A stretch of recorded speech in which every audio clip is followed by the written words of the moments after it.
Is my screen visible to everybody? Yes, ma'am. Okay. Let us start with the unit number 5. Again, I have made a mistake here. It is unit number 5.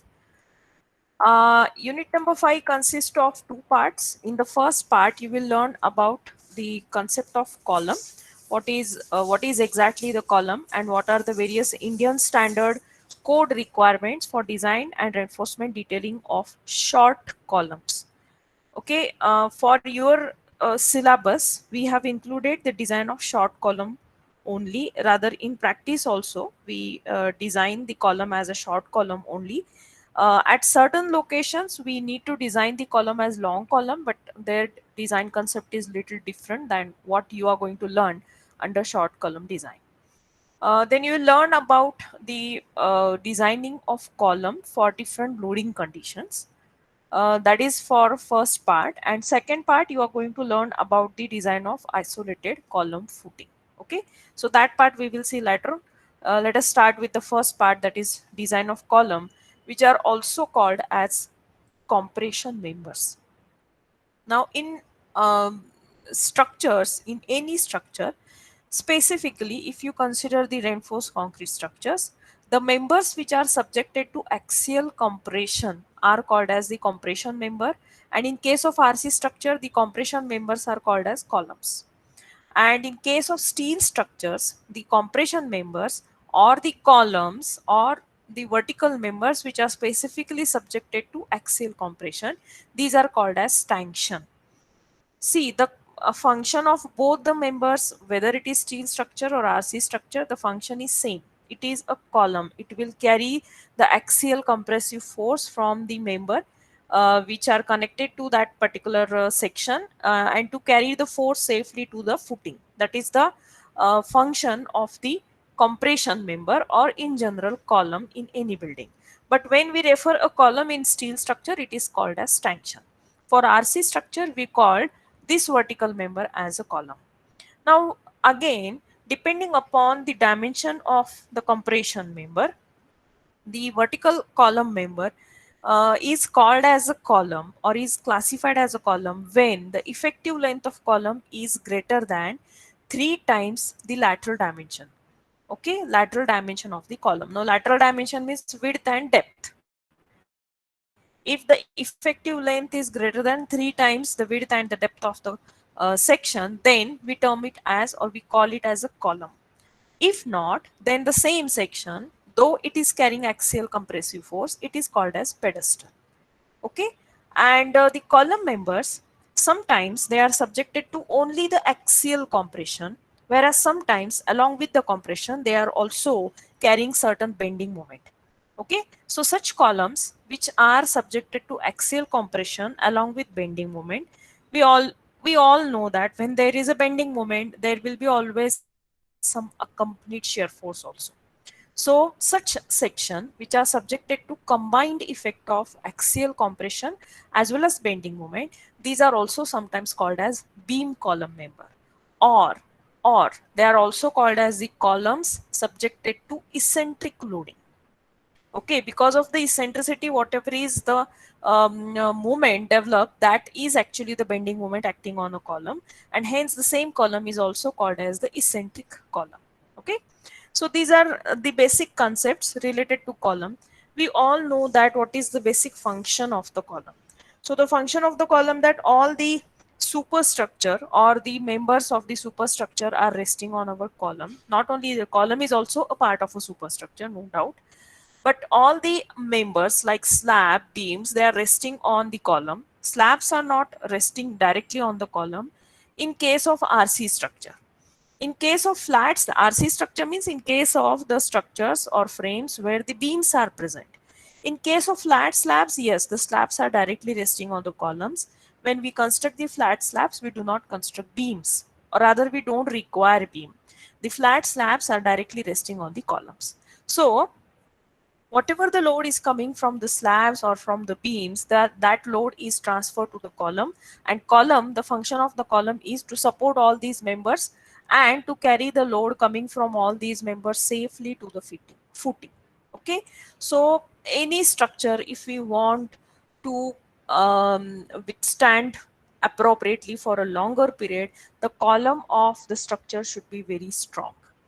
See, if your one of the beam is not very safe and it will fail, it is showing a failure, or if one of the slab of your building is showing failure, it will not cause the entire collapse of the structure. But yes, if a column, a single column shows a failure, your entire structure comes down. So columns are the most important member in the structure, and their design should be carried out very, very carefully. Now the columns are classified based on the different parameters. The first parameter is how we are providing a reinforcement in the column, or based on the type of the reinforcement, the columns are classified into three major types. One is the tied columns, in which the main longitudinal bars are enclosed within closely spaced lateral ties. Okay, the ties are either having a square shape or a rectangular shape, or the shape of the lateral ties may be a hexagonal or L shape or T shape. Actually, the shape depends upon what is the shape of cross-sectional shape of the column. But these are in the form of a ties, lateral ties, either in the form of a square or rectangle most of the time.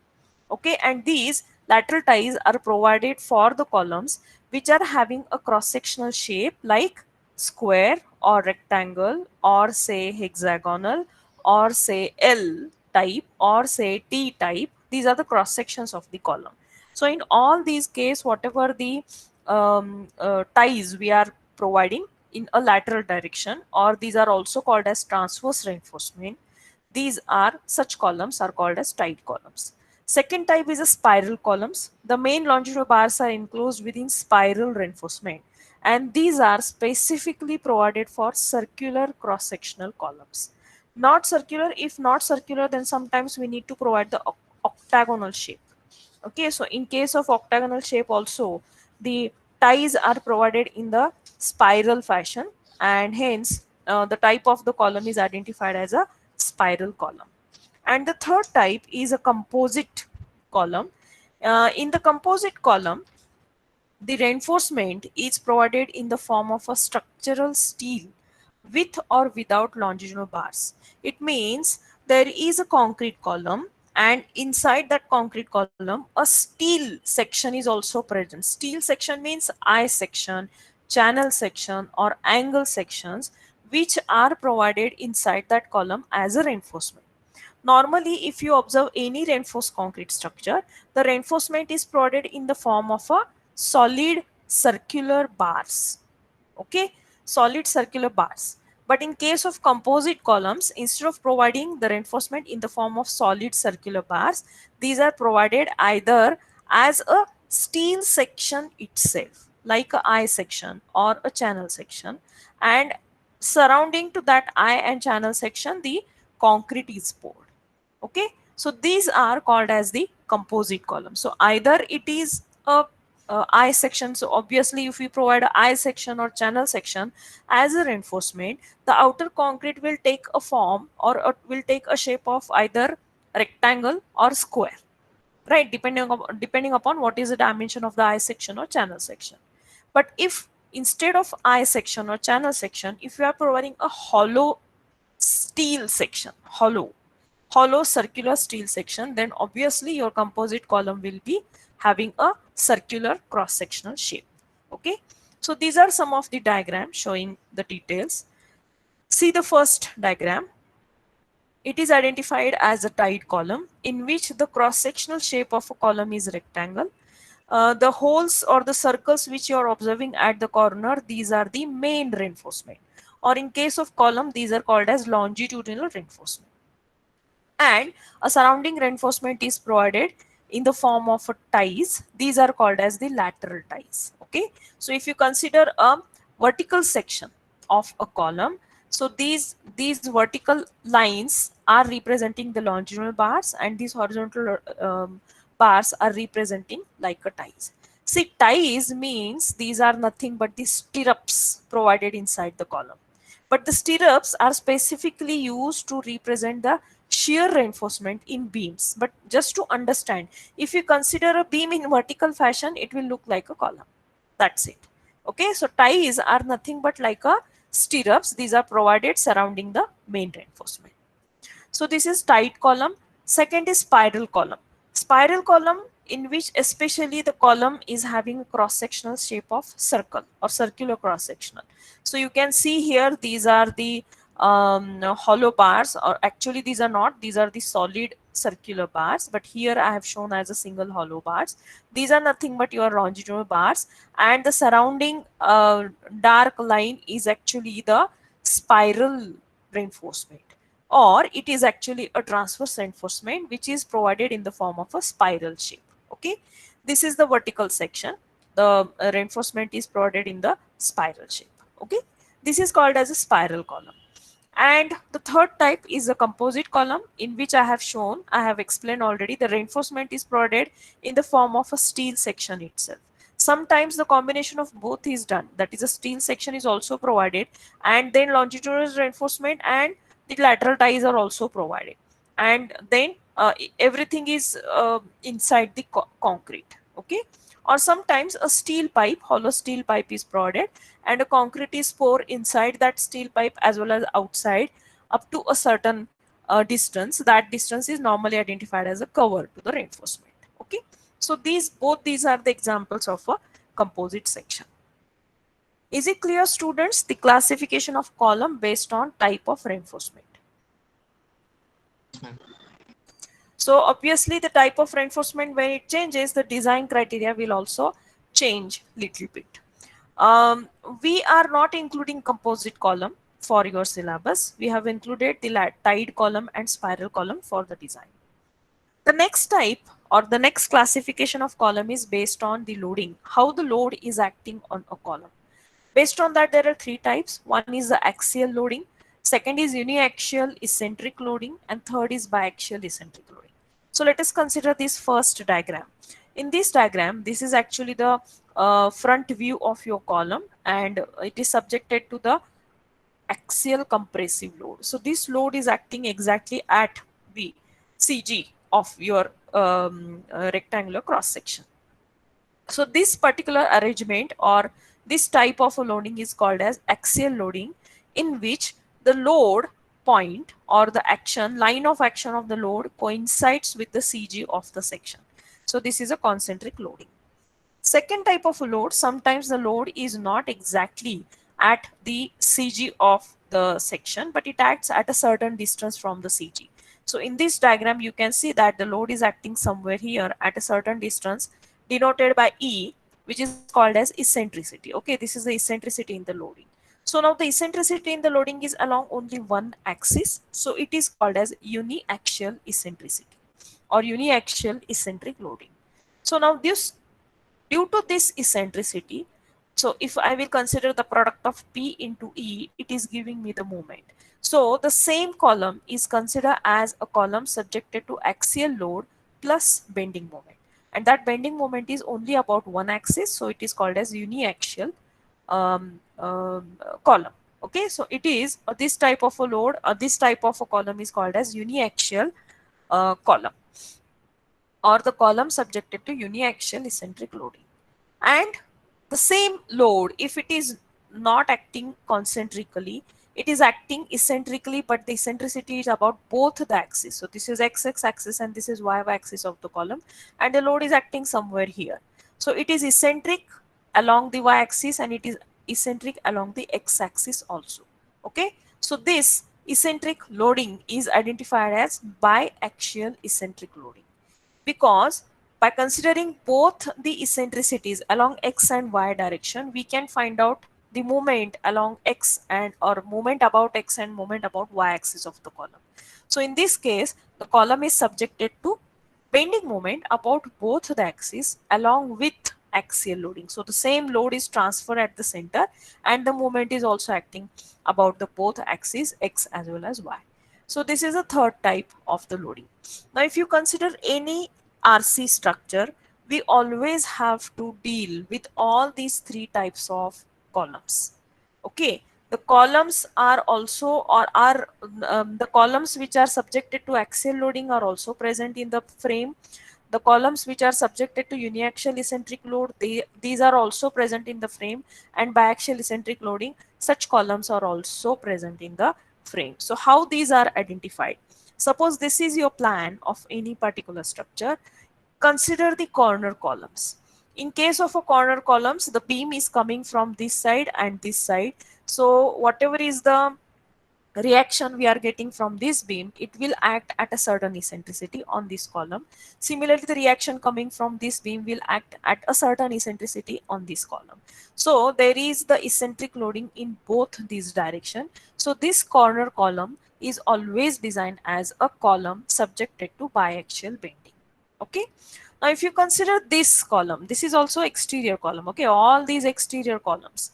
Now the second exterior column, in this case there are two beams coming in say y direction, and along x direction a third beam is there. So now if you consider, or if you remember the compatibility equations and all that, or if you consider, if you recall the analysis of continuous beam, the moment acting at this particular joint from this beam and this beam, these are equal and opposite. So the bending moment developed due to the reaction of this beam and this beam, these are equal and opposite, and hence they get cancelled. But there is nothing on this side to balance the reaction or moment developed by this particular beam. So because of the reaction from this particular beam, there will be the moment acting on this column, which is about only one axis. So this column is always designed like a uniaxial bending column, or the column subjected to uniaxial bending. And if you come to the interior columns, any column out of all these, if you consider any column, this column is supporting four beams, two beams from two direction and these two beams from the two opposite direction. So obviously if you consider the continuous beam, this continuous beam at this particular support, the reaction or the moment from this beam and this beam, it will be equal and opposite, so it will nullify its effect. Similarly, if you consider continuity of this particular beam, the moment coming from this end and this end, these will be equal and opposite, so its effect is also getting nullified. So the interior column will be considered as the column subjected to only axial load. Okay, and these columns are designed as the column subjected to axial loading. Is it clear, everybody? How we identify the types of columns based on the type of loading? Yes, ma'am.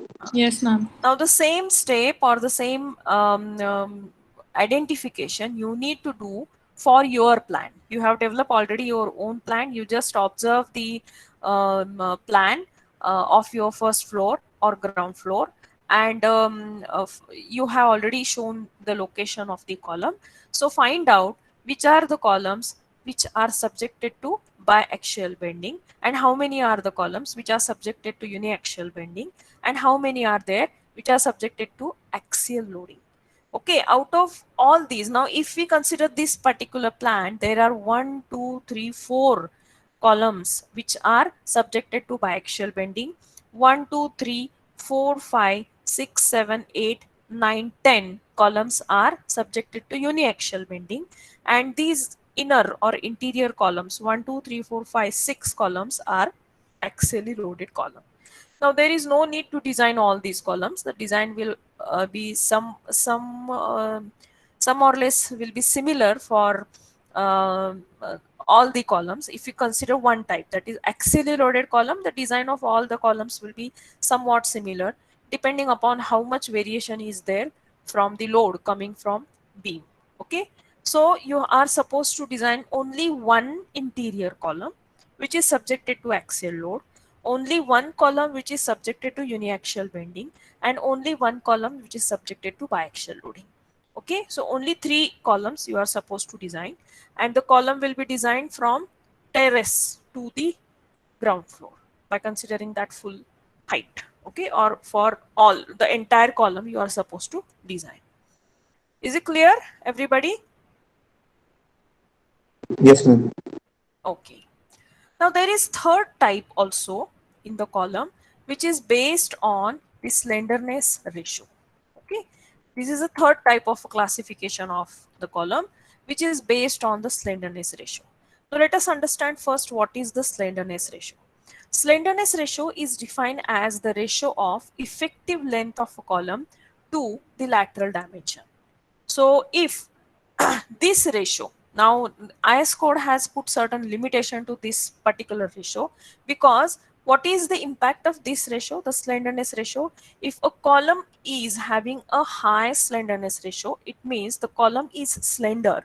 Slender means its length is much more high as compared to its lateral dimension, and because of this particular proportion of the dimension of the column is always subjected to buckling action. That is, when we apply an axial load on such column, it will easily buckle, it will easily deflect, it will show the lateral deflection quickly with large lateral displacement, and such columns always fail due to buckling. They do not fail because of the failure of the material. Okay, so these are normally identified as the long columns or slender columns, and the columns which are having a slenderness ratio to the lesser value or lower slenderness ratio, these are identified as shorter. Now lower and higher means what? There must be some identification. Na?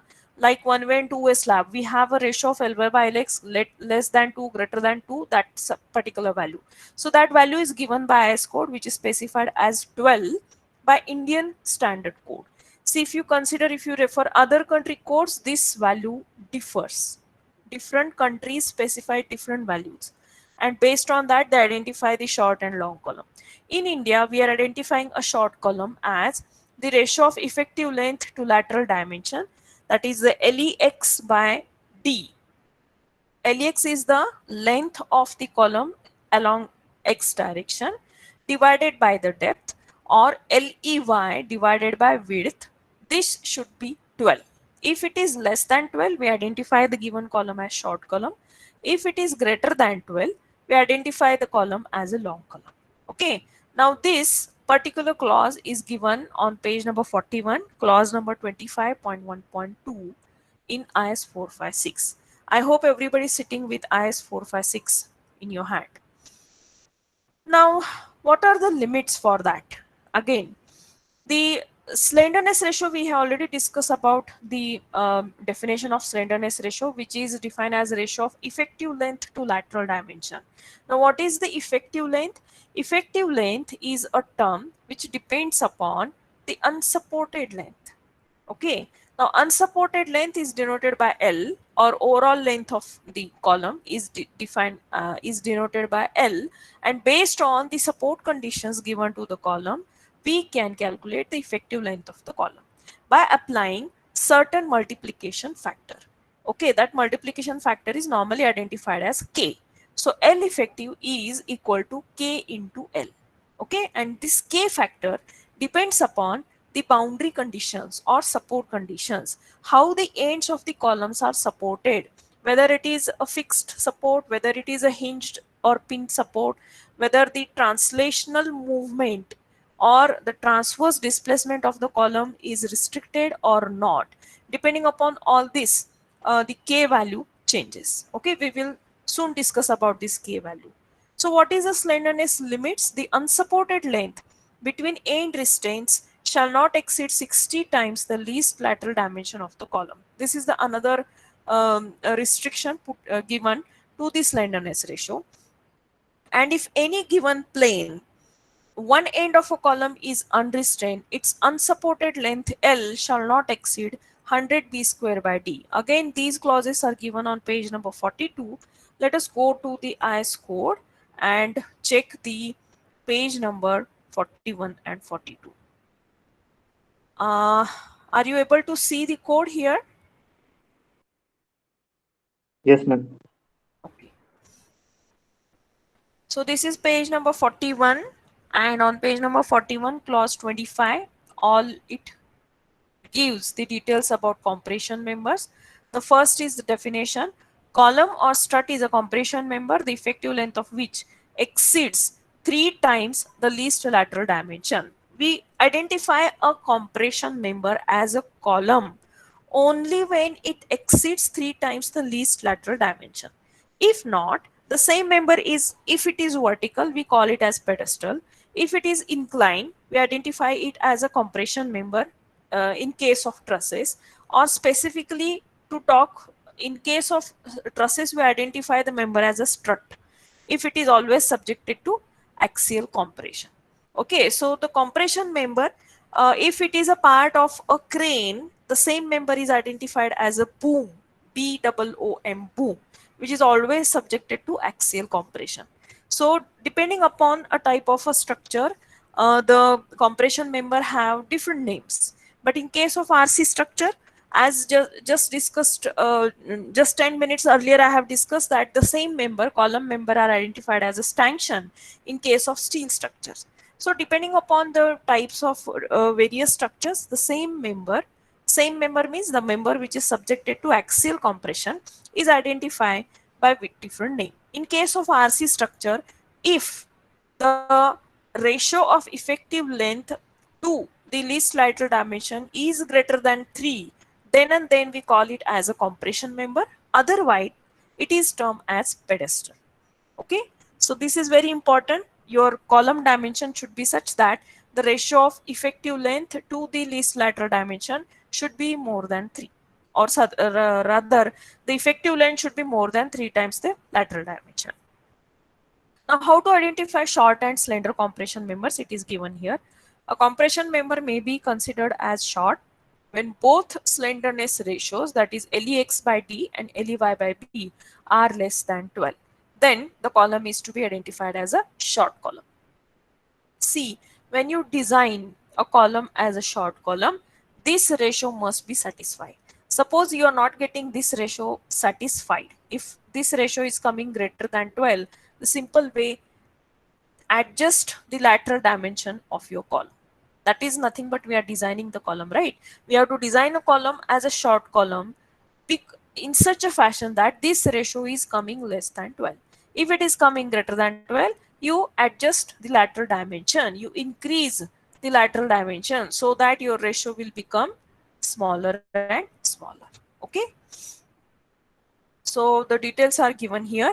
It shall otherwise be considered as a slender compression member, and the design steps for slender compression members are different. Okay, when you start studying about the design of steel structures, there also we are designing the slender section separately. Rather, there is a separate code available for design of slender section. Okay, so for in the same fashion for RC, the slender compression members are designed in a different or a separate manner. Now coming to the uh, your PPT or the information what I want to share. What is the effect of this slenderness ratio? I just wanted to show you. Now, based on the slenderness ratio, the columns are actually identified into 3 categories, not only 2, but 3. One is the short column, second is the long column, and third is the very long column. Now, how these are defined? By considering this particular graph. This is a graph of load versus slenderness ratio. If your slenderness ratio is less than 12, it is called as a short column. And in this case, how the column fails, it is identified as a mode 1 failure. Now what happens when the column is a short column? Normally the length of the column is short. The column is a very short and stocky column. In that case, the column fails always by the failure of the material, because of the shorter length of the column will get compressed, and because of the excessive compression, the material will fail, and hence in mode 1 failure, the column will always show a failure due to the failure of a material. That is, either your concrete will crush out or your steel will show excessive bending. Okay, and this in this fashion, the material or the column, the short columns will fail. This is called as a mode 1 failure, which is always called as a compression failure. Now the mode 2 failure, that is when your slenderness ratio is more than 12 but it is less than 30. It has again a range 12 to 30. In this case, what happens? The combined effect of axial load and moment is acting. A short column, the combined effects of axial load and movement, a short column may have material failure. A slender column subjected to beam column, such failure is called as combined compression and bending failure. So as I have told, in case of a slender columns, because of the slenderness, see there is one more major impact of slenderness ratio on a column.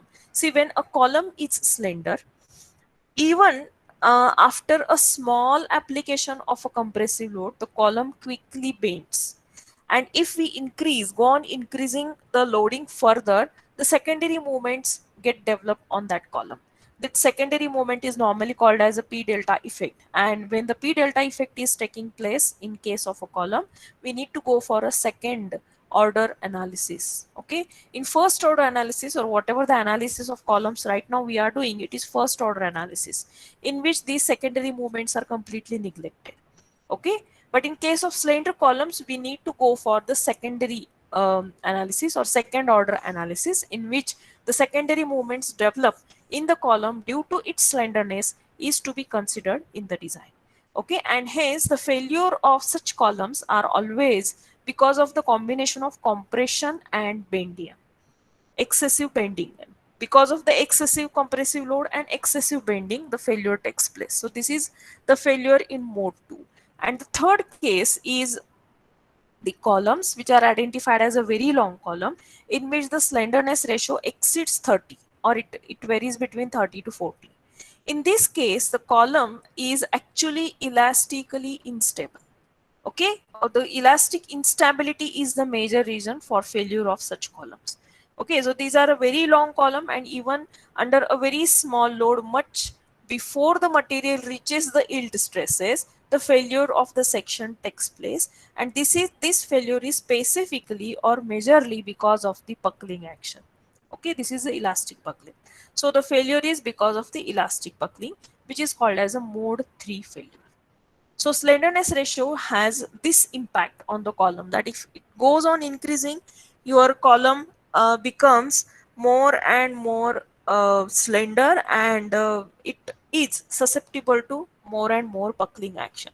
So the failure of the material takes place due to the buckling, even though the stress developed in a material does not reach to even its ultimate yield value.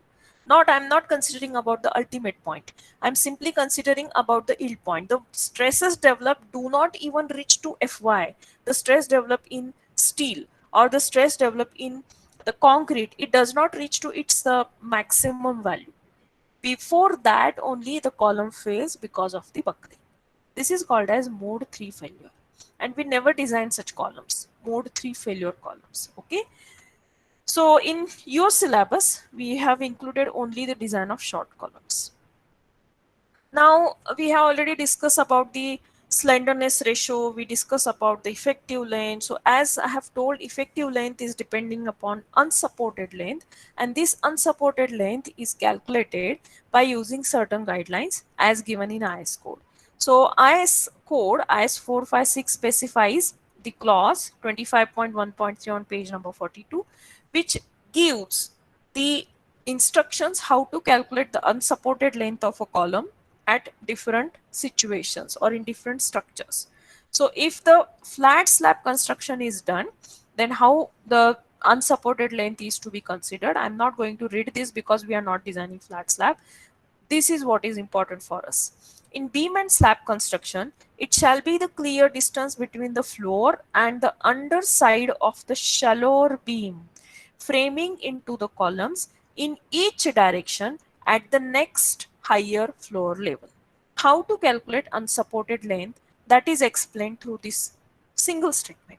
In beam slab construction, that is the RC structure, what you are right now designing, the clear distance between the floor, that is top of the floor, and the underside of the shallower beam. Suppose there are two beams which are coming and meeting at a particular column. The depth of the one beam is say 400 and the another beam is having a depth of say 300 mm. So the the unsupported length is to be calculated underside of the shallower beam, that is the beam which is having a smaller depth, 300 mm depth. Below that we are supposed to find out what is the length, or up to the bottom of that beam what is the length of the column, that we have to consider for the calculation. Okay. Similarly, for different conditions, that is when a column is used as a strut, or the column is considered restrained by laterally strut, all these are the different criteria which I'm not going to read right now. What is important for us, this is the criteria, and the same I will show you in ICE code also. What was the page number? I did the same. I'm on the same page number. Page number is 42. See the unsupported length. These are the different conditions. We have to refer B 25.1.3 B criteria. Okay. Now how, based on this unsupported length, how to calculate the effective length, that is given in Annex E. Now before going to that, I just wanted to show you how these unsupported lengths are calculated. Consider one particular example of a column in which I have just explained you that two beams are coming and meeting to this column. One beam is having a larger depth, say 400 mm, and another is having, say, smaller depth, say 300 mm. In that case, the length of the column underneath of the shallower beam is to be calculated. There will be two lengths now, 1 and 2. The larger one is to be considered as a unsupported length of the column. Now, the length of the column is calculated about both the axes. Now, this is very important to understand this particular diagram. There are two axes shown on a column. This is your cross section of a column. X-axis is always considered parallel to the shorter dimension. Y-axis is always considered parallel to the longer dimension. Keep this always in your mind. X-axis always parallel to shorter dimension of a column. Y-axis always parallel to longer dimension of the column. X-axis is considered as a major axis of bending. Y-axis is always considered as a minor axis of bending. Okay. Now the larger dimension is your depth of the column identified by D, and the smaller dimension is identified as B, width of the column. Now here, if this is the plan or top view of the column, I have drawn a side view of the column also. How to identify the length along X and Y. Now this identification is done based on how the column buckle, how the column will buckle. Okay. Now these are the three beams. How these beams are there? This is one beam which is here. This is the another beam which is here, and this is a third beam which is along y-axis. I think instead of showing this, I must draw the diagram in a 3-dimension so that you will understand the concept very quickly. So let me connect my tablet so that I will show you or explain you the concept through diagram. Everybody is listening to me now? Yes, ma'am. Yes, ma'am. Okay. Give me 1 minute.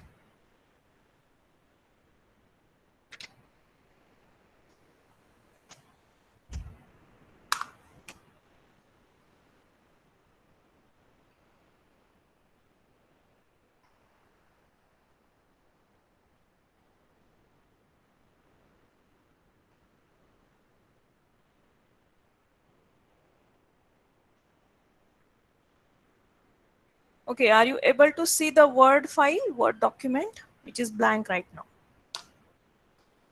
Yes, ma'am. Now let us consider the example of a column.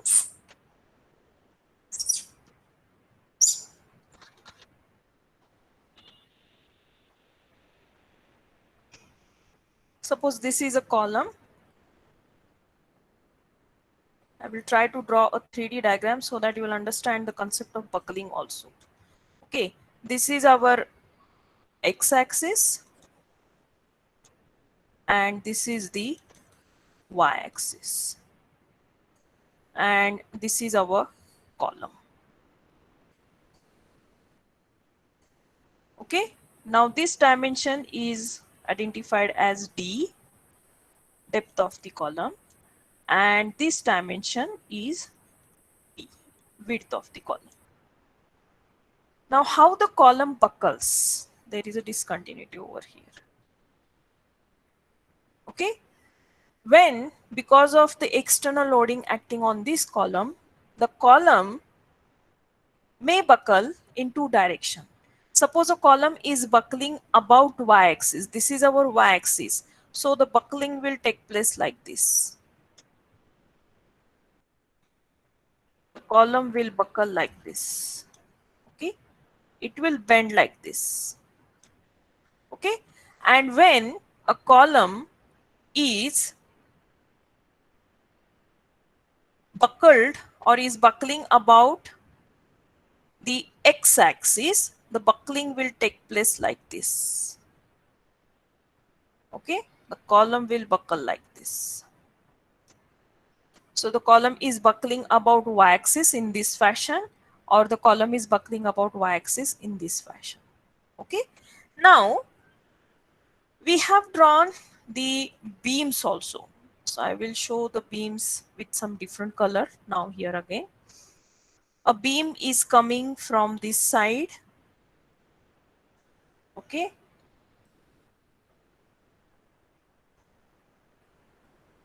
it is having a certain depth.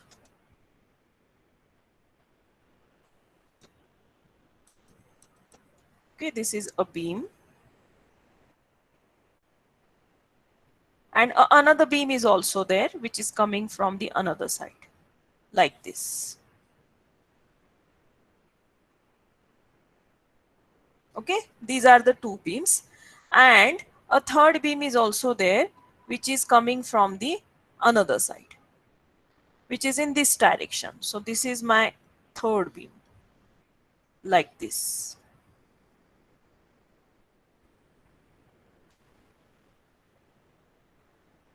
Okay, the same diagram is drawn here, but it is showing a 2D diagram. Okay, there are two beams coming from two direction and one beam in a perpendicular direction. The same diagram I have tried here in 3D format. Now, when a column, now look at the column. When a column buckles about, this is y-axis. When it buckles about y-axis, this is the beam which is shown in purple color, which will resist this buckling. Okay, when a column buckles about y-axis in this direction, the buckling in this direction will be resisted by this purple color beam. That is a beam which is along x-axis. Similarly, when a column, when it buckles about x-axis, when it buckles in this direction, these two beams which are drawn in pink color, they will resist this buckling. Resist means they will to avoid the buckling of this column because of the presence of these beams. Okay, so by considering these beams, we have to calculate now the unsupported length. When a column buckles about y-axis, the beam which is present in this direction, that is along x direction, it will resist the buckling of a column. So the length below this particular column is calculated as Ly. This is called as Ly. Okay, and when we consider the buckling of a column about x-axis, these are the two beams which will resist the buckling of the column. So the length which is calculated below this particular beam, this length is called as Lx. This is called as Lx. Okay, so the same is shown here in this diagram. See here. Can you see this diagram now on the PowerPoint? Yes, ma'am. So this is the cross section. This is the minor axis. This is the major axis. These are the two beams which are along x-axis. And when a column buckles about x-axis, the beam present along y direction will avoid the buckling, and hence the wait a minute. When a column is buckling about x-axis, the beams which are present along y-axis, they will avoid or they will resist the buckling, and hence below this particular beam, that is below y direction, whatever is the beam, below that whatever the length we measure, it is calculated as Lx. Okay, can you see here? This is the beam which is along y-axis. So below this particular beam, whatever the length of the column we measure, it will be measured or identified as Lx because this beam is resisting the buckling about x-axis of the column. Similarly, when you consider buckling of the column about y-axis, the beam which is present along x direction, this beam, it will avoid, see these two beams which are shown in blue color, they will avoid buckling of column in this direction. The column is buckling like this, okay? So these will avoid the buckling of column in this direction. Now this is what is, this is buckling about y. So whatever the length of the column we measure below these beams, it is identified as Ly because it is resisting the buckling of column about y-axis. Okay, so buckling of column is understood very carefully, and accordingly how the length of the column is calculated, that must be understood to you very well. Is it clear to everybody what is Lx and what is Ly? Students? Yes, ma'am. Okay. So these are nothing but the unsupported length of the columns. Now how to find out the effective length? Now effective lengths are calculated by making use of this particular table. What is effective length? Effective length is defined as the length of an equivalent pin-ended column having the same loading carrying capacity as the member under consideration. Now for that, instead of referring this particular diagram, let me show directly the annexure E from code. Open annexure E, which is present on, I think, page number 92. Yes, page number 92, annex E, the effective length of column. On page number, next page number, I think, fourth, 94. Page number 94, you'll find out table 28, which gives us the effective length of compression member. These are the theoretical values, 0.5, 0.71, etc. And these are the recommended values. So we are expected to use these values, that is the values which are given in column number 4 for design purpose. Okay. So what is this? Let us understand first what is the end condition given for the column. For first case, the column is effectively held in position. It means there is no any transverse movement or transverse displacement is allowed to this column. It means you will have a horizontal and vertical reaction at both these ends. Okay, effectively held in position and restrained against rotation in both ends. Restrained against rotation means we are not allowing a column to rotate also. So in short, a support where we are not actually allowing any rotation, we are not allowing a movement of that end either in vertical direction or horizontal direction. In all these three ways, we are actually arresting the movement of that particular end. It is the example of fixed support, right? In case of fixed support, we are not allowing a rotation, so we get a movement. We are not allowing a movement in either vertical or horizontal direction, so we get reaction in vertical and horizontal direction. So this is a fixed support. So the column which is fixed at both the ends, this is the first case. In that case, the effective length is taken as 0.65 times the L. L is your unsupported length. Okay, unsupported length is the length which is measured below the beam from the floor. Okay. Second case is effectively held in position at both ends. Restrained against rotation at one end. It means one end is fixed and another end is hinged. Hinged because the transverse movement is not allowed. So there is a hinge connection. So one end fixed, another hinged. The effective length is taken as 0.8 L. Third case is effectively held in position at both ends but not restrained against rotation. It means at both the ends rotation is allowed. It means both the ends are pinned or hinged. In that case, the effective length is taken as 1 L. Then the next case is effectively held in position at both ends but not restrained against rotation. Now, this is the same case actually. 2 times it is given, or rather I am reading 2 times. No, it is 2 times given. The next is effectively held in position and restrained against rotation at one end. That is, one end is fixed, and at the other restrained against rotation but not held in position. It means at other end rotation is not allowed, but the end can move in horizontal direction. So it is actually having a roller support. One end fixed and another is on roller. In this case, the effective length is taken as 1.2 times L. Third case is effectively, or sorry, the next case is effectively held in position and restrained against rotation in one end, that is one end is fixed, and at the other partially restrained against rotation but not held in position. So it is partially restrained against rotation. It is somewhat like a free end. So it is actually a truly not a cantilever, but the end is not completely free, but it is partially restrained. Slight rotation is allowed. So in that case, the effective length is taken as 1.5. Next is effectively held in position at one end, that is one end fixed, but not restrained against rotation. Sorry, the one end is hinged. Okay, one end is hinged. And at the other end, restrained against rotation, but not held in position. So another end, rotation is not allowed, but the movement translemmal, another end is roller. One end hinged, another roller. In that case, the effective length is taken as 2L. And the third case is like a cantilever beam. One end is fixed and another is completely free. In that case also, the effective length is taken as 2L. Okay. So depending upon what is the condition given in the building, for that we have to select the appropriate case and find out the appropriate effective length. Now what value we should adopt for our term work? That may be the question arising in your mind. So for your term work, you have to consider the first case. That is, the column is fixed at both the end.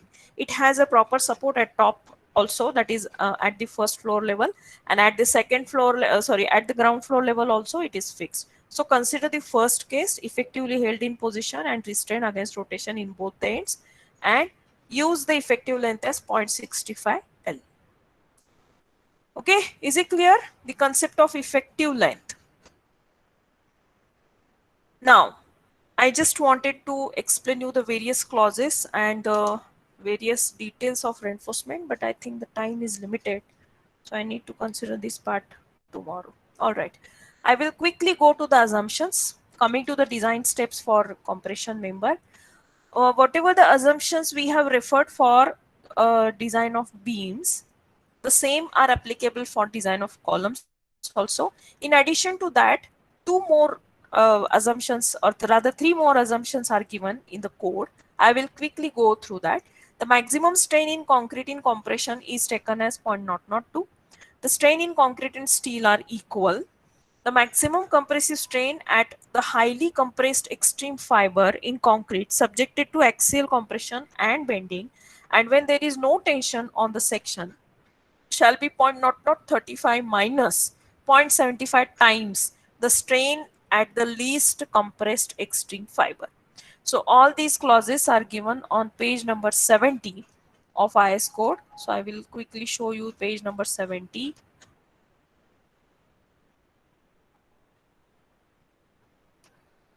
Are you able to see the code? ओ आवाज फारच खाली गेलाय. झोपलं का काय?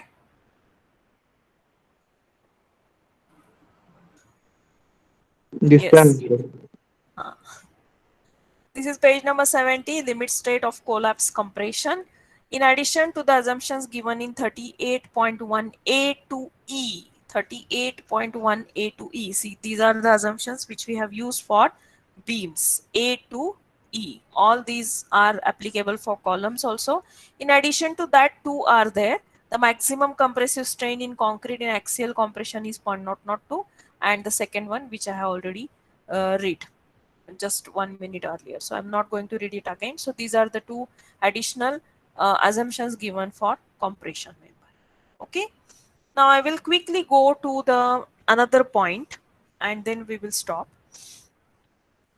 See, though we are designing a column for different loading condition, the first type is actually the axially loaded column, in which actually we do not consider any eccentricity, and it is assumed that the load acting on a column is concentric. That is, it is exactly at the CG of the shape, cross-sectional shape of the column. But practically speaking, this particular condition rarely exists. Practically, we do not get any column which is purely subjected to axial load. A minimum amount of eccentricity will be always there in the loading. Now, this eccentricity may be developed because when we design the entire structure, we might have not considered the effect of lateral load. And when there is action of lateral load, your column will definitely bend in another direction. Suppose the load is acting along x direction, or say from right hand side to the left hand side, your column will bend towards left hand side. So this bending is because of the eccentricity developed in the load. Okay, or the effect whatever is there on the column is similar to the column subjected to uniaxial bending. So the lateral loads, if these are not considered in the design, then the columns may behave like a uniaxial bending column or eccentrically loaded column. Sometimes the live load placements are not considered in the design, and because of that also the eccentricity may get developed.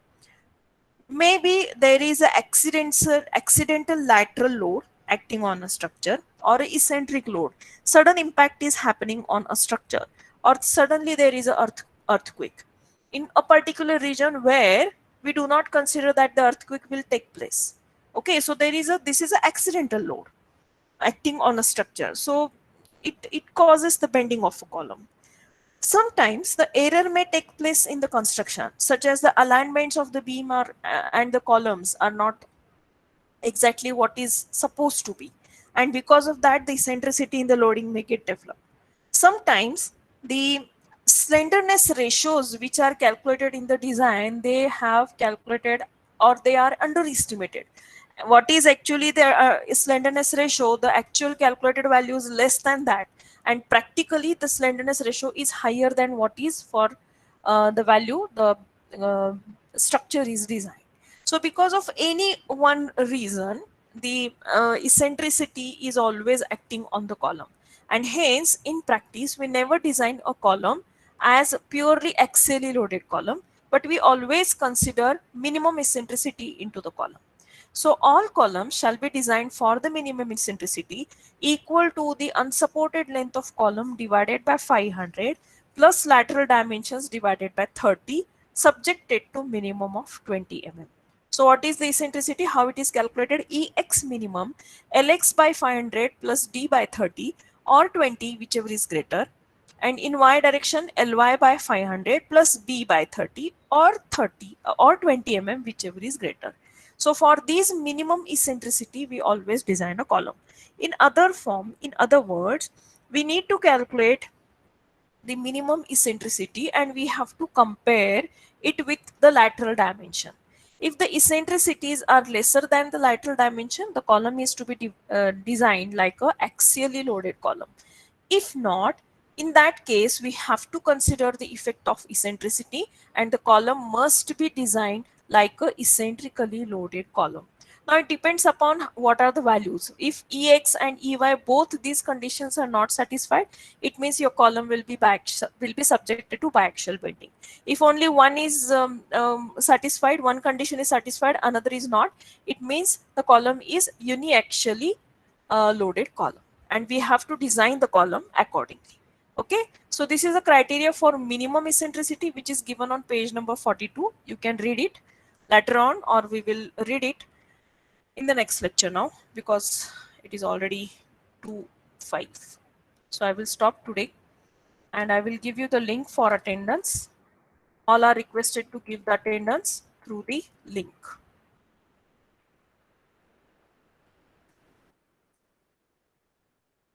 Give the attendance through the link. Okay, and